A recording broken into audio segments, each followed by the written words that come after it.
ॐ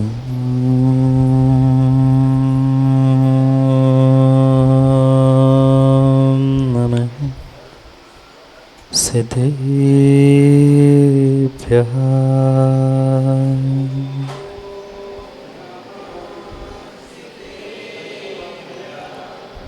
श्रीमत्परं गम्भीर स्याद्वादमोघलाञ्छनं श्रीयत्रैलोक्यनाथस्य शासनं जिनशासनं।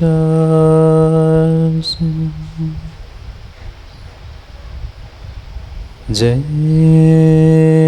मंगलभूतारं विमलारं लाणेदंसनमयारं त्रैलोक्यसेय्यं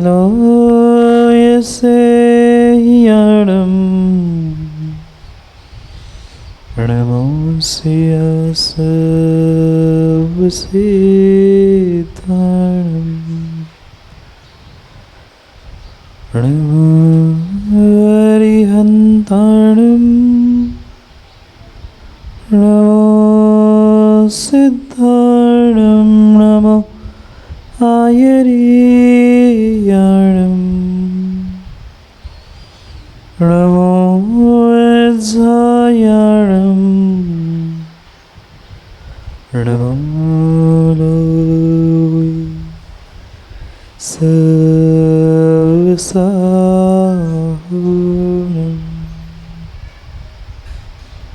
अनंत अनंत परम सिद्ध भगवान की 1008 श्री आदिनाथ भगवान की परम पूज्य आचार्य भगवान कुंद कुंद स्वामी की परम पूज्य आचार्य भगवान गणाचार्य विराग सागर जी महाराज की परम पूज्य आचार्य भगवान पट्टाचार्य गुरुवर विशुद्ध सागर जी महाराज की सनातन जैन धर्म की सिद्ध चक्र महामंडल विधान की बोले परम पूज्य विशुद्ध रत्न श्रमण श्री सुप्रभ सागर जी महाराज की, पूज्य मुनि श्री प्रणत सागर जी महाराज की, पूज्य मुनि संघ की नमोस्तु शासम।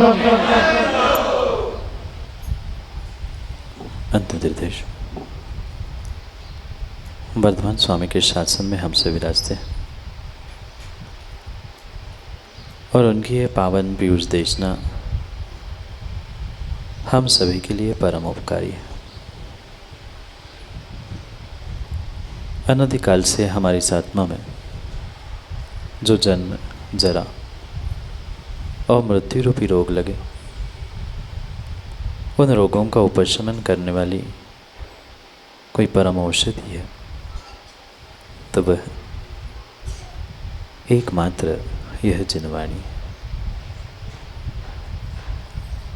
भव्यात्मा।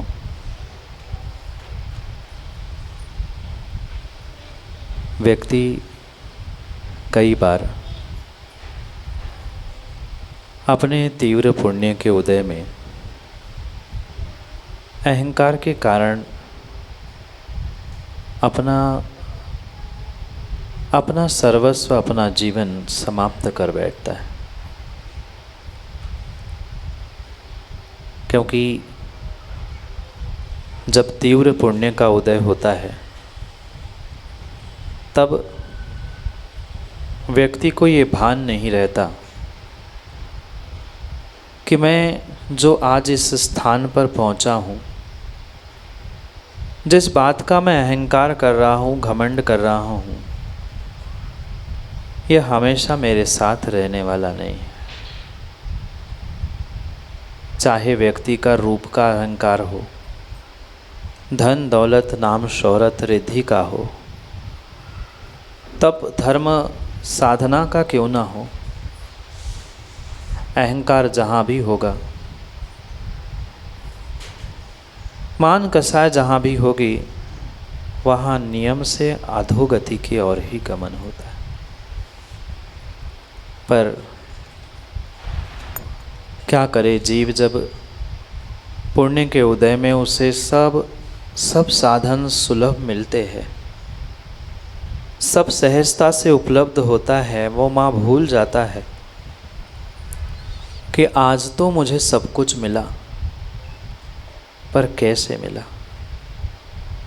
क्यों मिला और किन के कारण से मिला।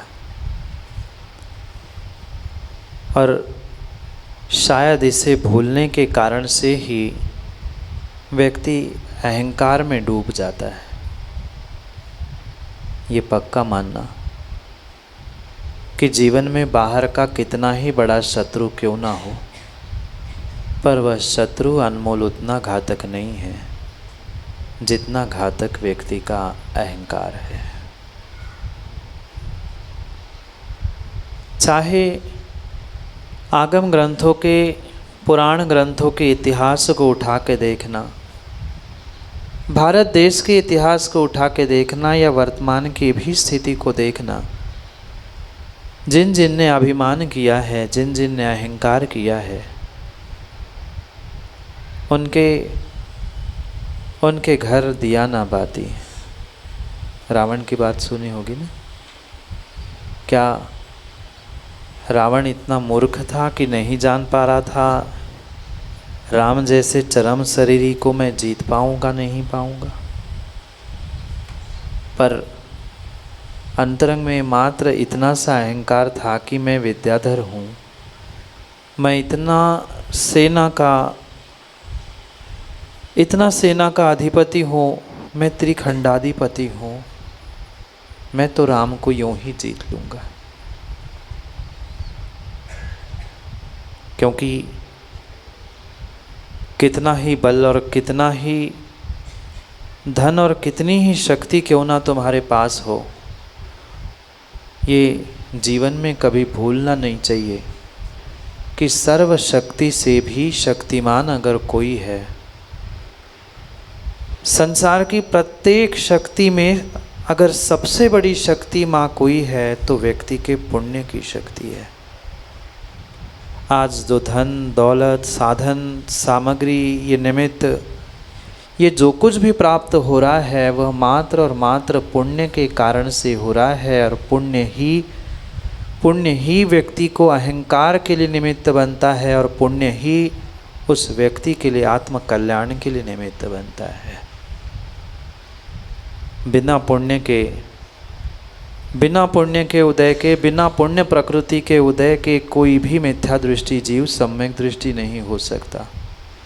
बिना पुण्य के उदय के कोई सम्यक दृष्टि देशव्रति नहीं हो सकता। बिना पुण्य के उदय के कोई देशव्रति महाव्रति नहीं हो सकता। बिना पुण्य के उदय से महाव्रति अरिहंत सिद्धावस्था को प्राप्त नहीं कर सकता। और मात्र अरिहंत सिद्ध नहीं, नरक भी जाने के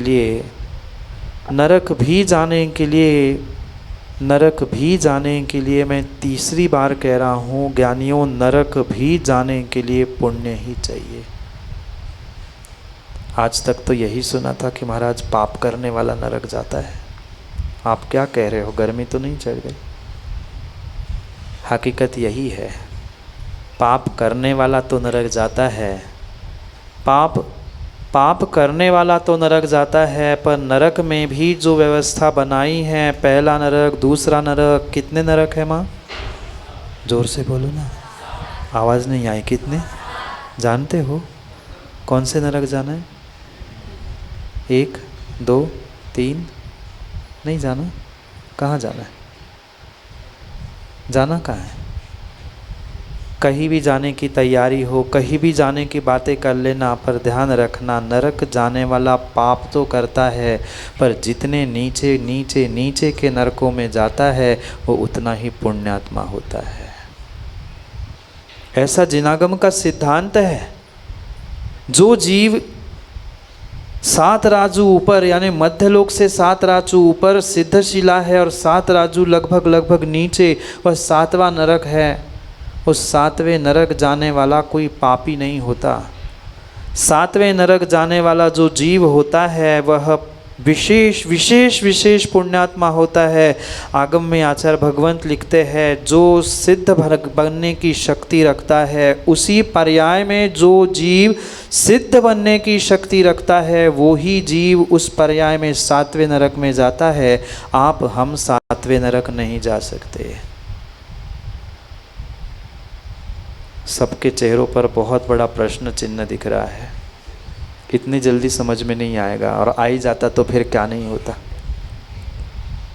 मैं पुनः कह रहा हूँ, पाप करने वाला विशेष विशेष विशेष पुण्यात्मा ही 7वें नरक जाता है। सामान्य पाप करने वाला कभी 7वें नरक तो जा ही नहीं सकता।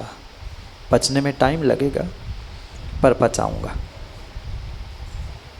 आज तक तो क्यों यही सुना था कि पाप करते हैं 5, कितने पाप होते, कितने पाप होते?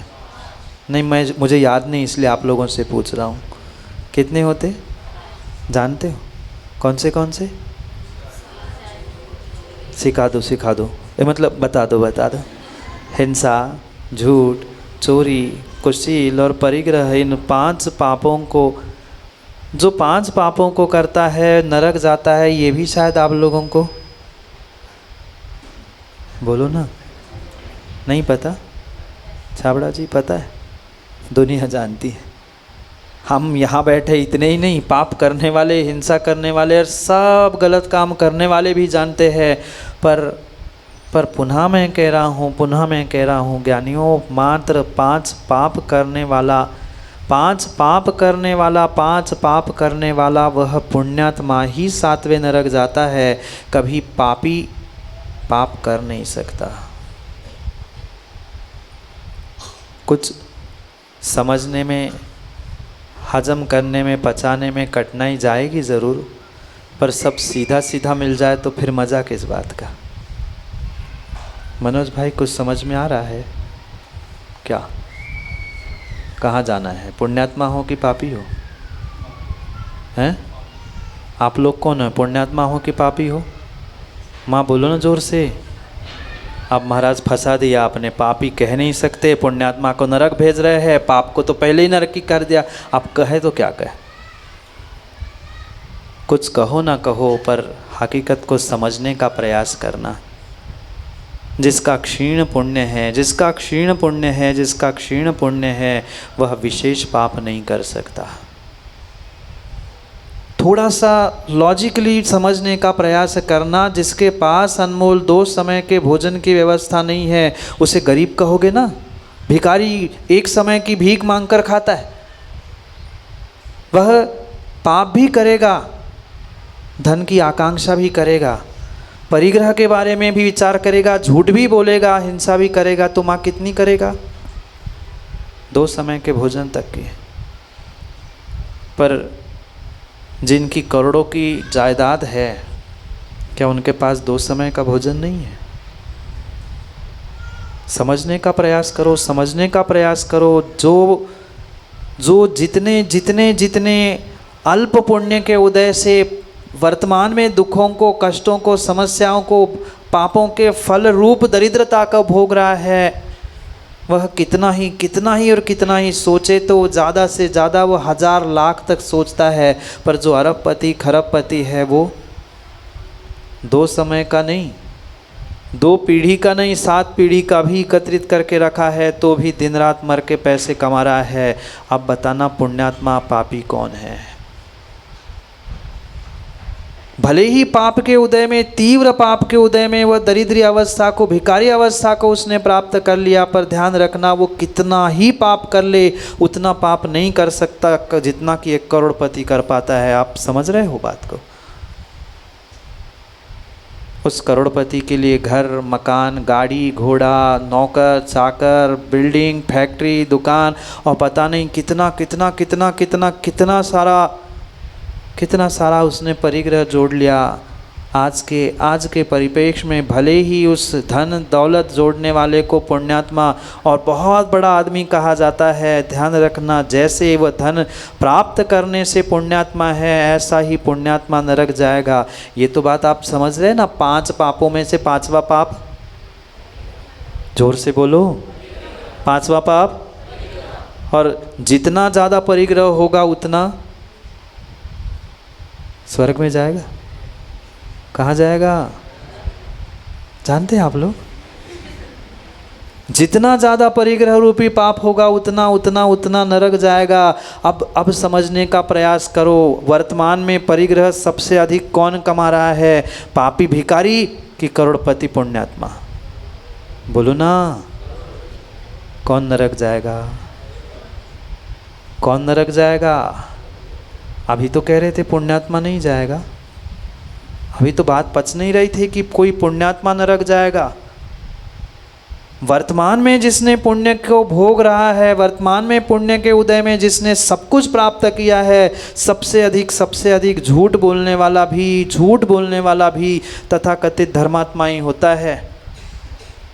जो डाका डालने वाला चोर है तो वो दिन दहाड़े डाका डाल देता है, चोरी कर लेता है, दुनिया के नज़रों में चोरी ही है। और मीठी मीठी बातें दुकान में बैठकर करने वाला चोर नहीं। मैं नहीं कुछ कह रहा, मैं तो पूछ रहा हूँ।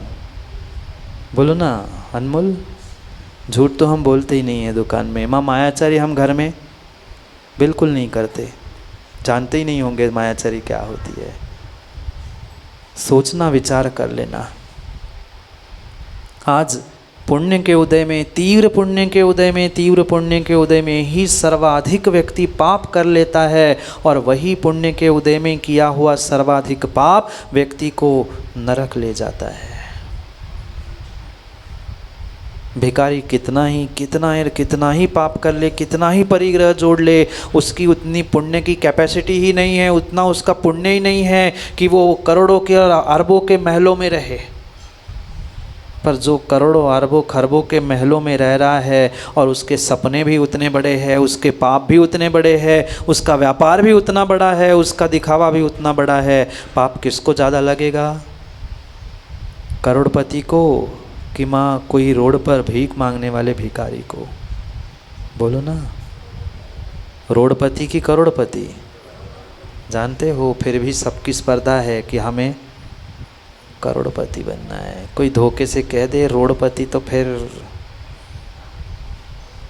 सोचने समझने की आवश्यकता है। ये जिन शासन है, ये जिन धर्म है, इनके रहस्य को समझे बिना व्यक्ति आज मात्र अंधाधुंध अहंकार में डूबा है। मैं पुण्यात्मा, मैं पैसे वाला, मैं धर्मात्मा। मत करो अहंकार, मत करो अहंकार। व्यक्ति जितना अहंकार कर रहा है उतना ही वो अधोगति की ओर जा रहा है। क्यों कहा ऐसे आचार्य भगवंतों ने? क्यों जितना विशेष पुण्यात्मा होगा वो उतना नीचे जाएगा। आज तक हम यही सोच रहे थे कि जितना विशेष पुण्यात्मा होगा, विशेष पुण्य करेगा, उतना ऊपर स्वर्ग में जाएगा। जरूरी नहीं है। पाप की सत्ता में अधिक नहीं होता। पाप अगर सबसे अधिक कहीं होता है तो पुण्य की ही सत्ता में होता है। भिखारी अहंकार भी करेगा तो कितना करेगा? एक भिखारी अहंकार भी करेगा तो एक झोपड़े का अहंकार करेगा, और एक करोड़पति करेगा तो कितना बड़ा अहंकार। वह घर चलाने के लिए भिखारी हिंसा भी करेगा, झूठ भी बोलेगा, भगवान की दुहाई दे के दूसरों से मांगेगा भी तो कितना मांगेगा? 2 समय का, ज़्यादा कल का और तीसरे समय का मांगेगा। इससे अधिक नहीं मांगता, इससे अधिक नहीं मांगता। इतना ही नहीं, जो मात्र मांस खाने वाला शेर या सिंह कहलाता है, ज्ञानियों ध्यान रखना, वो भी 5वें नरक से नीचे नहीं जाता। क्यों भैया जी? आप तो करणान योग पढ़ाते ना। सिंह पर्याय में भी हो, जीवन भर मात्र उसने दूसरों का मांस भी खाया हो तो भी इंसानों ध्यान रखना, वो 5वें नरक से नीचे नहीं जाता। और 7वें नरक कोई जाता है तो ये बैठा हुआ इंसान ही जाता है। और अरे बाप रे नहीं अनमोल, 7वें नरक में और कह दूं गजब की बात, 5वें नरक तक सिंह जाता है, 6वें नरक तक स्त्री जाती है, और 7वें नरक तक मात्र पुरुष ही जाता है, स्त्री भी नहीं जाती है। कहने का उद्देश्य इतना है, खुश मत हो जाना माताओं कि चलो हम 1 नरक ऊपर है। हाँ, नहीं तो खुश हो जाए माता कि चलो हम 7वें नहीं जा सकते। ऐसा यहाँ कोई नहीं बैठा जो 7वें नरक से नहीं हो आया है। 33 सागर की आयु प्रत्येक जीव ने कई बार उस 7वें नरक में भोगी है। पर ये सिद्धांत है, ये नियम है कि जो मात्र मांस खाने वाला शेर है, सिंह है, वो 5वें नरक जाता है। छल कपट मायाचारी करने वाली स्त्री पर्याय को प्राप्त करने वाला वह जीव 6वें नरक तक जाता है। और मनुष्यों पुरुषों ध्यान रखना, 7वें नरक जो कहता है सबसे बड़ा पुण्यात्मा पुरुष बनाऊं, मनुष्य बनाऊं, जिस बात का तुम ज्ञानी अहंकार कर रहे हो ना, वो मनुष्य ही 6वें और 7वें नरक जाता है, कोई तिर्यंश नहीं जाता। क्या गजब की बात है, क्या गजब की बात है। मात्र एक तंदुल मत्स्य और कुछ त्रियंचों की व्यवस्था छोड़ दे तो सामान्य रूप से सिद्धांत यही कहता है 6वें 7वें नरक ये मनुष्य गति का ही जीव जाता है। गिने चुने मच कुछ जाते हैं 7वें नरक, पर मेजॉरिटी अगर किसी की है तो किनकी? पुरुषों खुश हो जाओ, 33 सागर तक दुख मात्र नरकों में भोगने की शक्ति मनुष्यों को और मनुष्यों में भी पुरुषों को होती है। मैं अभी यही बात आचार्य भगवंत की कह रहा था, सिद्धि को सर्वार्थ सिद्धि को नहीं, उस सर्वार्थ सिद्धि के ऊपर भी सिद्धशिला को प्राप्त करने की शक्ति महिला में नहीं है, महिला में नहीं है, महिला में नहीं है। अगर मोक्ष कोई जाता है, अरिहंत अवस्था को कोई प्राप्त करता है, निर्ग्रंथ अवस्था को ज्ञानी कोई प्राप्त करता है, तो वह मात्र पुरुष वेदधारी ही करता है। और ऐसा पुरुष वेदधारी ही 7वें नरक जाता है। अब थोड़ा सा पच रहा है, थोड़ा सा तो पच रहा होगा, आज नहीं तो कल पचाना पड़ेगा। क्योंकि जो जिनागम में हमारे आचार्य भगवंतों ने लिखा है, तीर्थंकर भगवंतों ने कहा है, वह अकाट सिद्धांत है। आज चाहे तुम उसे मानो नहीं मानो, पर हकीकत तो यही है, हकीकत तो यही है। सर्वाधिक गलती व्यक्ति तभी करता है जब उसके तीव्र पुण्य का उदय होता है। पाप के उदय में तो बेचारा उस पाप से, दुख से, समस्या से, संकट से बाहर आने के लिए कुछ ना कुछ प्रयास करता है। अरे यार बुरे दिन निकल जाए, बुरे दिन निकल जाए, बुरे दिन निकल जाए। और जैसे ही बुरे दिन निकल जाते भगवान भी गए। ऐसे ही होता है। दुख में सुमरण हर करे, सुख में करे ना कोई।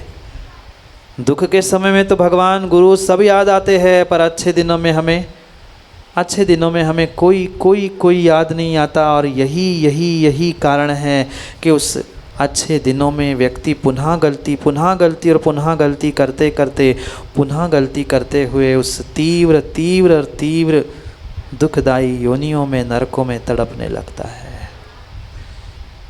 बात उन आचार्य भगवंतों की मैं कह रहा था जिन्होंने ये सिद्धांत लिखा है, और लिखा है इसलिए नहीं है, ऐसी हकीकत है, ये सत्यता है, इसलिए उन्होंने कहा है। क्योंकि मनुष्य और मनुष्यों में भी पुरुष के पास जब उत्तम सहनन होता है, वज्र शब्द नारद उत्तम सहनन कहलाता है, वह पाप से मिलेगा कि पुण्य से? अच्छी वस्तु माँ बताओ, पुण्य से मिलेगी कि पाप से? जोर से बोलो ना। मुझे पता है शाम का समय हो गया है, पर फिर भी बताओ ना, पुण्य से कि पाप से? शाम का मिलेगा वो भी? हाँ, ये तो कह दो महाराज आपसे नहीं। ये सब कुछ पुण्य से और पाप से, जो जैसा किया है। ध्यान रखना, संसार की कोई लौकिक वस्तु भी हमें अच्छी मिल रही है, उसके पीछे कुछ ना कुछ हमारा पुण्य का उदय था। पुण्य से अच्छी वस्तु मिलती है, वह पुण्य से अच्छी वस्तु मिलने वाला पर पुण्यात्मा कहलाता है। उत्तम सहनन पुण्यात्मा को ही मिलता है, और उत्तम सहनन वाला ही सिद्धशिला जा सकता है, और उत्तम सहनन वाला ही 7वें नरक जाता है, दूसरा कोई नहीं जाता। इस बात पे खुश हो जाना कि वर्तमान में पंचम काल में कोई 7वें नरक 6वें नरक नहीं जाता, इसलिए टेंशन नहीं लेना अनमोल। तो पंचम काल का इतना पुण्यात्मा है ही नहीं है कोई कि जो 6वें 7वें नरक जाए। तीसरी या अधिकतम 5वें नरक तक ही जाने की पंचम काल की व्यवस्था है, उसके आगे जा ही नहीं सकता।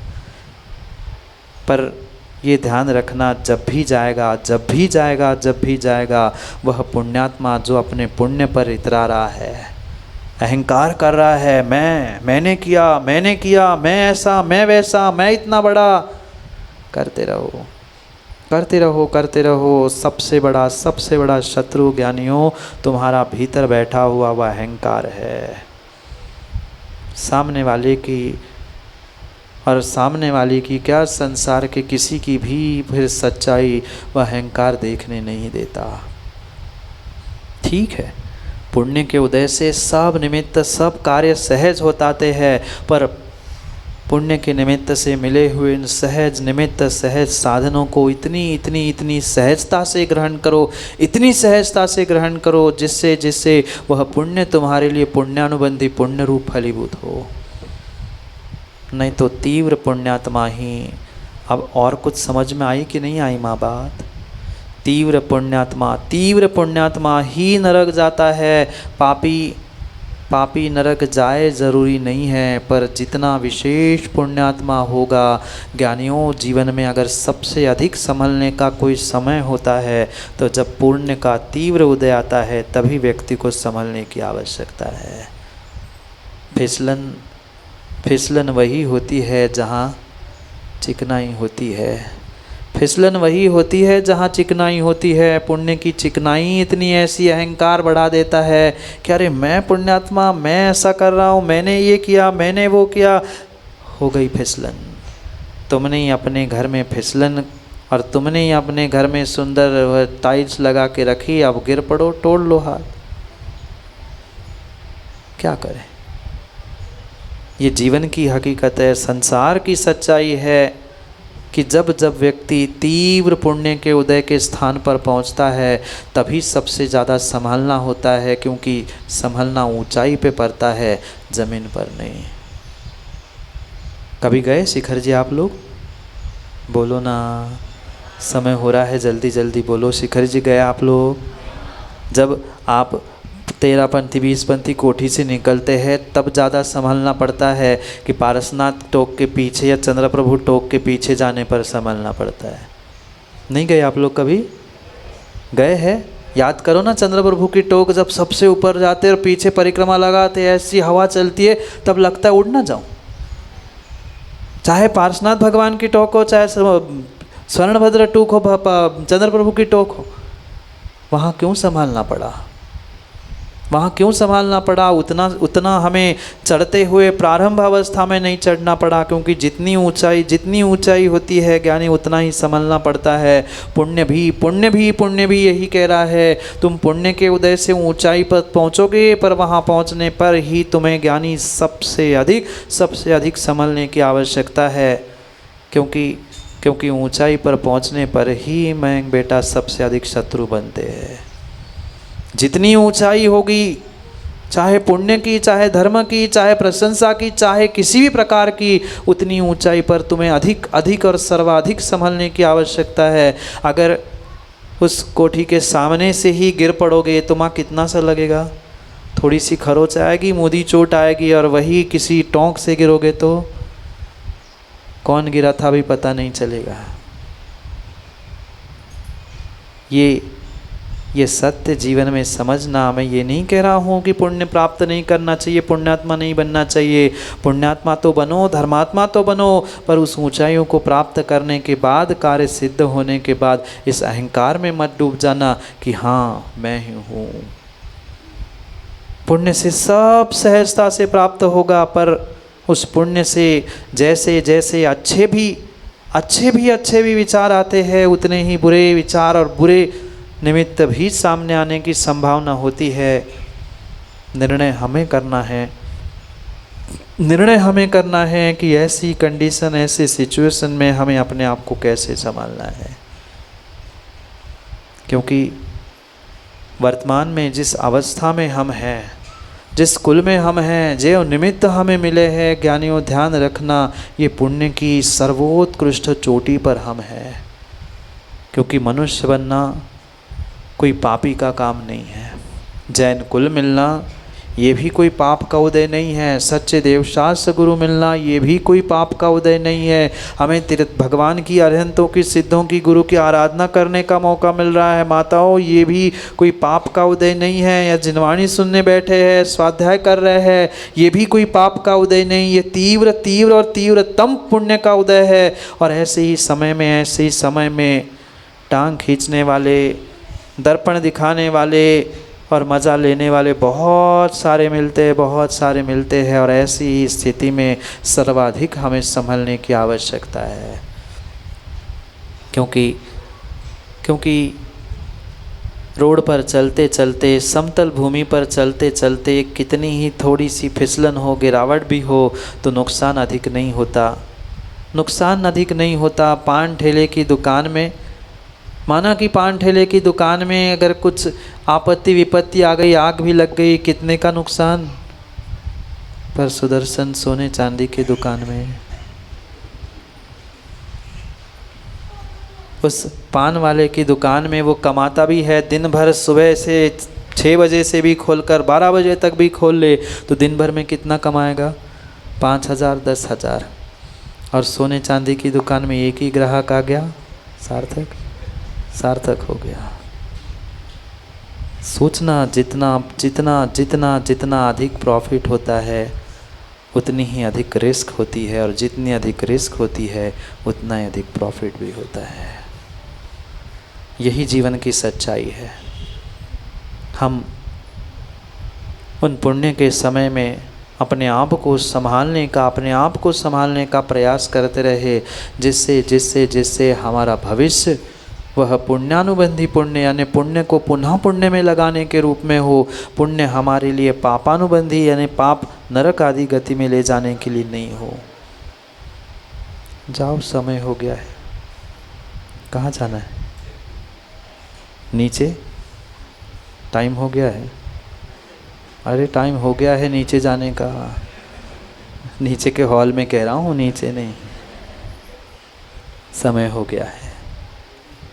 गया है पाप करने का। क्या करें? जितना पुण्यात्मा होता है उतना कम खाता है, और जितना ज़्यादा होता है 2 बार खाते हैं। महाराज जी को 1 ही बार खाते। ये नियम है, ये सिद्धांत है। जितना पुण्यात्मा होता है वो उतना कम भोजन करता है, उतने कम श्वास लेता है, उतना कम बोलता है, उतना कम वह शरीर के मल का भी विसर्जन करता है। ये सब सिद्धांत है। समझने जैसी तो बहुत सारे बातें हैं, पर क्या करूँ, घड़ी इधर कर ही देते हैं। क्या करूँ मैं? जैसे ही शुरू कर देता हूँ, घुमा ही दी थी घड़ी इसने। घड़ी तो नहीं रुकेगी, कोई रुके ना रुके, पर घड़ी का तो और समय का कोई ठिकाना नहीं है। इसलिए जो पुण्य के उदय से ज्ञानियों हमें ये निमित्त मिले हैं, ये निमित्त हमारे लिए नरक ले जाने की जगह स्वर्ग ले जाने के लिए साधन बने तो कार्यकारी है। ये भावों की विशुद्धि के साथ जो आप आराधना कर रहे हैं, वे वास्तव में ऐसे भाव संजोना, जैसे कि कल मैंने कहा था कि जो आज तक भाव नहीं हुए, ऐसे भावों की विशुद्धि के साथ, क्योंकि कल का दिन विधान का तो कल का आखिरी है ना। विधान तो कल पूरा ही हो जाएगा। सोचना, कभी विचार चल रहा था कि मनमूल क्या होगा, कैसे होगा, और देखो आज पूर्णता की ओर आखिरी सीढ़ी। कल भगवान के उन सहस्र नामों के आराधना के साथ सिद्धों की आराधना भी पूर्णता की ओर होगी। और सिद्धों की आराधना हमें सिद्ध क्षेत्र तक, मात्र सिद्ध क्षेत्र अचलपुर मुक्तागिरी नहीं, वो सिद्ध क्षेत्र तक ले जाने का निमित्त बने। वो तो रास्ते के पड़ाव है, वो तो मिलते रहेंगे, पर साक्षात सिद्ध क्षेत्र यानी सिद्धालय तक हमें पहुंचाने का निमित्त बने। इसी भावना से सबके लिए बहुत आशीर्वाद के साथ पुनः समय पर, समय की बात के लिए समय पर मिलते, क्योंकि समय पर किया गया काम समय को दिलाता है। बोली भगवान महावीर स्वामी की।